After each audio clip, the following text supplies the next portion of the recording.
This is killing us. This, ladies and gentlemen, is poison. Poison being dropped on us. Nobody's doing anything about it. Congress is not doing anything about it. But this is being dropped on them and their children and their grandchildren. So what is going on behind the scenes?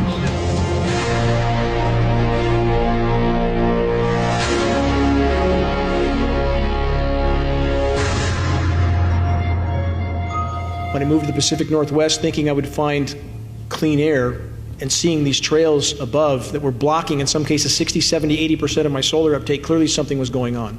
And research led me to this subject. I began testing water, did not want to find these toxic heavy metals, but I did, in ever-increasing amounts.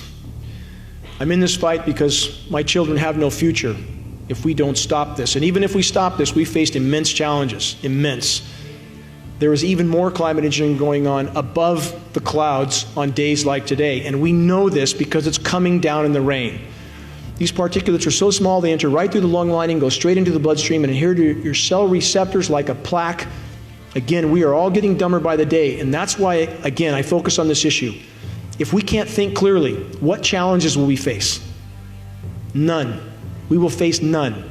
And as far as what the global elite do to exempt themselves, there are chelation methods available to them that we don't have.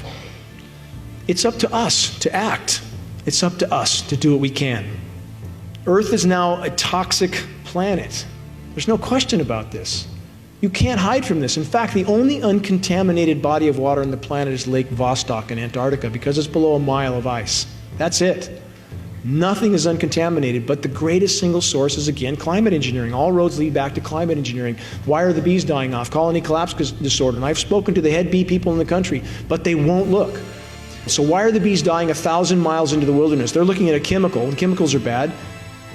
But why are the bees dying 1,000 miles into the wilderness? We have a study from 2010. 1,000 whales from the most remote places on the planet that had, quote, jaw-dropping levels of aluminum in their tissue. There is nowhere to hide from this. How many have already died? How many people have already died as a direct result of these programs? Respiratory mortality in the continental US from 2005 to 2010 went from 8th on the list of mortality to 3rd. That's an astronomical amount of people. How many people have asthma? Alzheimer's.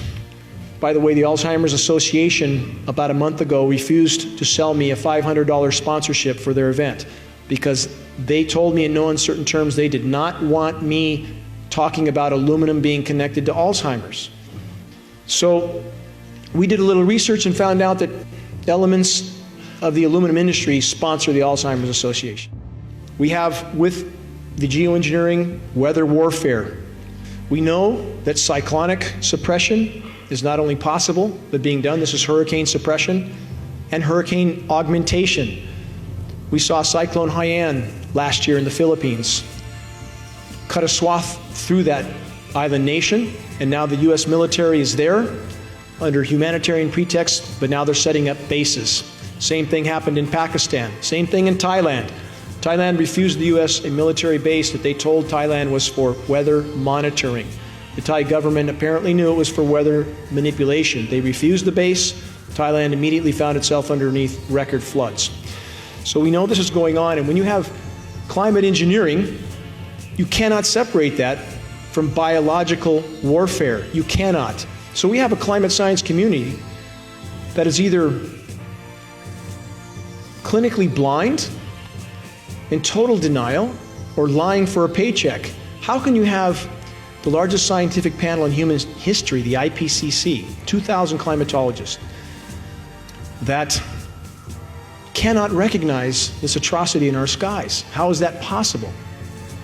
It doesn't take a lot of consideration to answer this question. It's about power and control.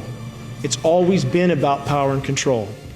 And we have leaders of nations on the floor of the UN stating that their country is being droughted out by NATO weather modification programs. This is fact, absolute fact. Our media does not cover any of this. The power structure, the military-industrial complex will never, ever admit defeat. Never. I talked to an insider with these programs. I can't release his name, but I published the conversation. And here's what he said.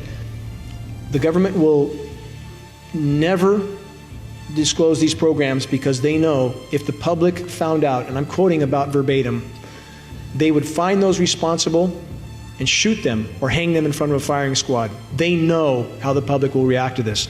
If we're to have any chance for a living planet, we must stop this. We must stand together. We must take a stand together.